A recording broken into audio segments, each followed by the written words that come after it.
Hi குட்டீஸ். இன்னைக்கு நம்ம என்ன கதை பார்க்க போகிறோம் தெரியுமா? பல் தேவதைகள். கதைக்குள்ளே போகலாமா? தூரத்தில் இருக்க ஒரு காட்டுக்குள்ளே மனுஷங்க யாரும் போனதே இல்லையா. அங்கே ஒரு குட்டி மேஜிக்கல் வில்லேஜ் இருக்கான். அது பேர் தான் மஷ்ரூம் கார்டனா. அங்கே தான் டூத் ஃபேரிஸ் எல்லாமே இருப்பாங்களாம்.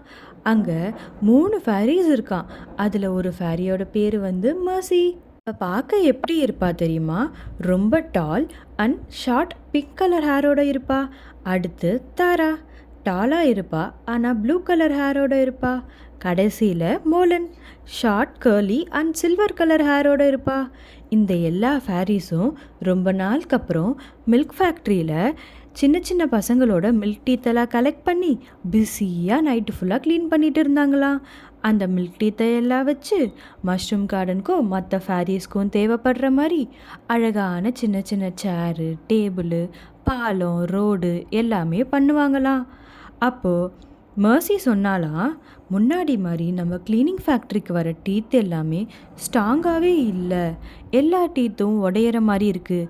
என்ன தான் பாலிஷ் பண்ணாலும் நொறுங்கி உடஞ்சிரும் போல அப்படின்னு.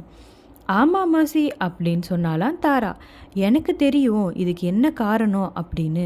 சின்ன பசங்க எல்லாருமே நிறைய சாக்லேட் அண்ட் ஸ்வீட்ஸை சாப்பிட்றாங்க போல.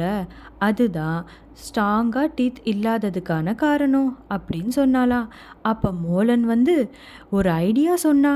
அதை கேட்ட ஃபேரிஸ் எல்லாமே டைம் வேஸ்ட் பண்ணாமல் ஒர்க்கை ஸ்டார்ட் பண்ண ஆரம்பிச்சிட்டாங்களாம். மோலன் என்ன ஐடியா சொன்னால் தெரிஞ்சுக்கணுன்னா பார்ட் 2க்கு வெயிட் பண்ணுங்கள். இந்த மாதிரி ஸ்டோரிஸை பார்க்கணுன்னா மறக்காமல் குட்டிமா கதைகளை லைக் அண்ட் சப்ஸ்கிரைப் பண்ணுங்கள்.